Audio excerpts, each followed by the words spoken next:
So ayan mga kadrama-rama, lang ko pong inaabangan nyo po no, yung next na mangyayari dito sa Prinsesa ng City Jail dahil sobrang nakaka-tense na nga po no, at saka nakaka-excite na nga din po talaga yung pinapakita ni Director every episode dito sa Prinsesa ng City Jail dahil alam naman po natin mga kadrama na papalapit na nga din po talaga yung pagtatapos nito at alam naman po natin mga kadrama kung ano yung nga po talaga yung ginawa ni Divina nga po dito kay Leilani dahil nga po talaga sa sinaksak nga po niya ito no, at saka ngayon ay na-frame up nga po talaga itong si Charlene sa kagagawan nga po talaga ni Divina na kung saan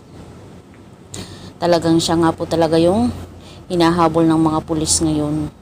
na buong akala nila itong si Charlene nga po talaga yung pumatay dito kay Leilani at alam naman po natin mga kadrama na hindi po talaga papayag itong si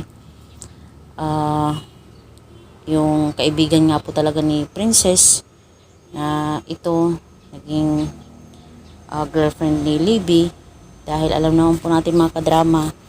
na talagang sinisisi nga po niya talaga dito itong si Libby at saka itong si Libina dahil may CCTV nga po talaga doon na kung saan doon nga po ay talagang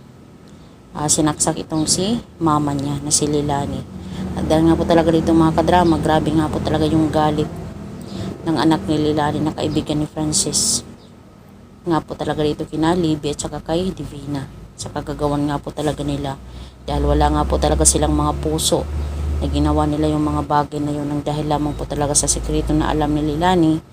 ay talagang yun na yung gusto talagang gawin ni Divina. Itili na lang talaga yung buhay niya para hindi na lang masabi yung katotohanan, hindi na lang ma-reveal yung nalalaman niya dito kina Charlene at saka kina Princess. Pero hindi po talaga sila nanalo mga kadrama dahil the truth will always prevail talaga.